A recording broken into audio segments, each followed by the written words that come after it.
everyone! Nandito tayo ngayon sa Moore Street. Ito ang main shopping street at isa sa mga oldest food market since 18th century dito sa Dublin City, Ireland. Bakit nga ba napakamahal dito sa Ireland? Tinatawag itong one of the most expensive country in Europe.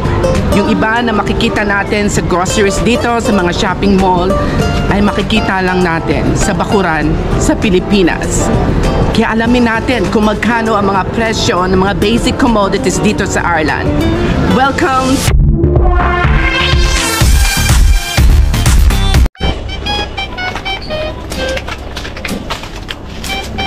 Ayan, hindi mawawala sa buhay ng Pilipino ang rice o ang kanin. Importante ang rice at kanin sa buhay ng Pilipino. Kahit saan ka magpunta, hanapin mo pa rin ang kanin.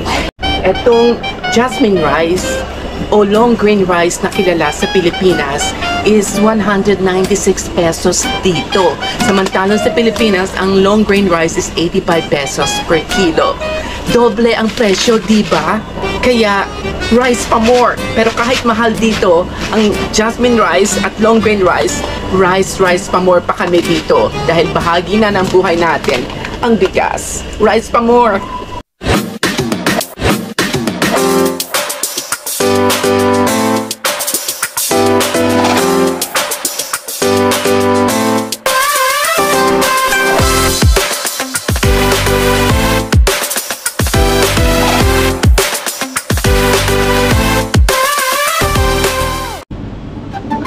Sandali, magigisa pala ako. Naku, wala akong mantika. Tignan natin kung magkano ang presyo ng mantika dito. Ito 1 liter na mantika. Kasi dito walang tingi-tinging mantika dito. Hindi katulad sa Pilipinas, makakabili ka naman ng tingi. Dito sa isang 1 liter is €1 and 55 cents. So it's 93 pesos. Equivalent ng 93 pesos sa Pilipinas. Pero sa Pilipinas ata, isang litro ng mantika is 156 pesos according sa Philippine statistic. So, medyo mura this time ang mantika dito. Pero wala nga lang tingi. Mantika na tayo.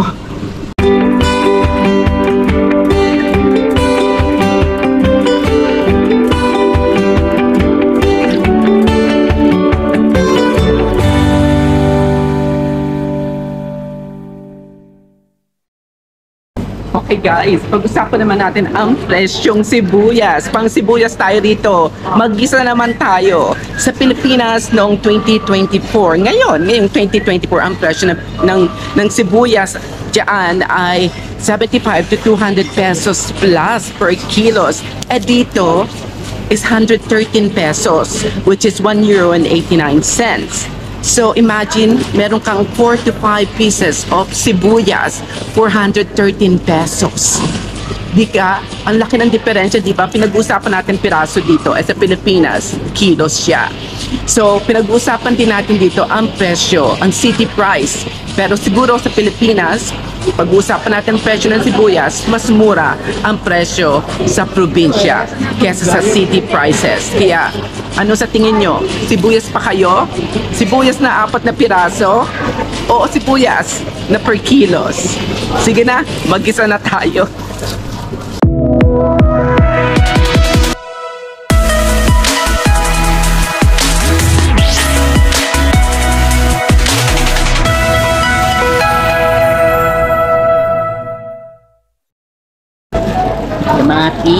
Kamatis kayo dyan.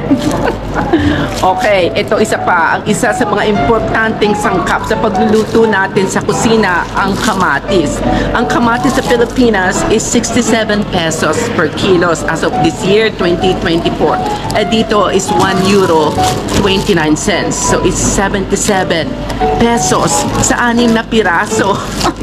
So 77 pesos sa 6 na piraso na kamatis. Abay, paano na lang tayo makakatipid nito dito sa Dublin City? Imagine, ang laki talaga ng diferensya ng kamatis sa Pilipinas tsaka dito sa Dublin City. Kamatis pa more.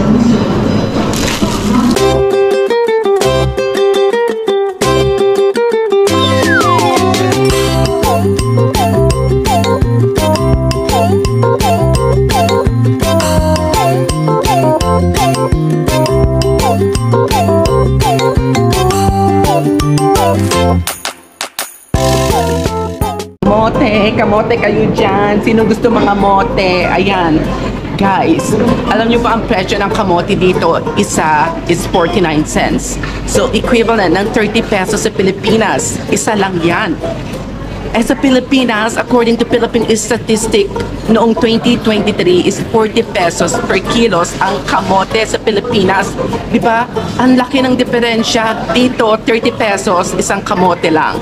Pero malaki naman ang size. Pero aanin mo yung laki ng size kung isa lang naman makukuha mo.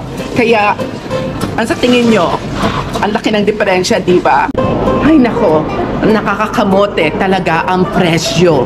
Kamote.